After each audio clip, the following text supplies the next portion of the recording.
Беше тоа на 16. мај 1346 година, кога цар Стефан Душан го прогласува градот Скопје за своја престолнина.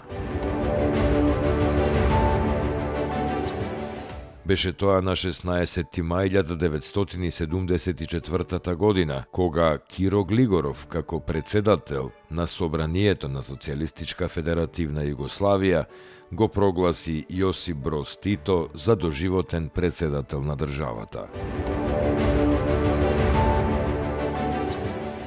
На 16. мај 1927 година во Тетово е родена Павлина Апостолова Богданова, македонска оперска певица, сопран, првенка на операта на Македонскиот народен театар.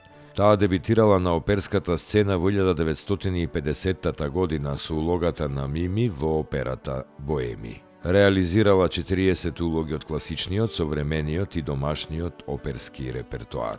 Автор е на монографијата Мојот пат во оперската уметност, а гостувала во сите поголеми оперски центри на поранешна Југославија.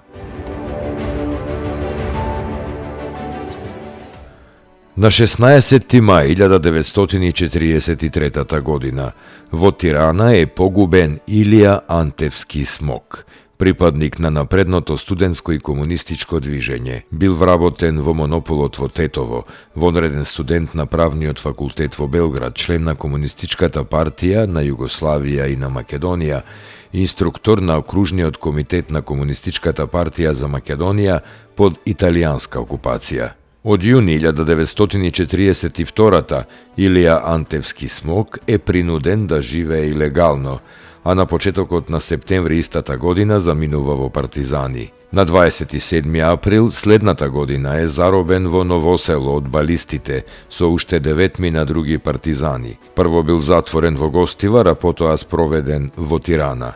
По кусо сослушување бил осуден на смрт со бесење и казната била извршена во тиранскиот затвор ноќта на 16. мај 1943 година. Заедно со него биле убиени уште 6 македонски комунисти: Христо Оџаклиевски, Раде Угриновски, Драги Тодоровски, Тривко Андоновски и Душко Поповиќ.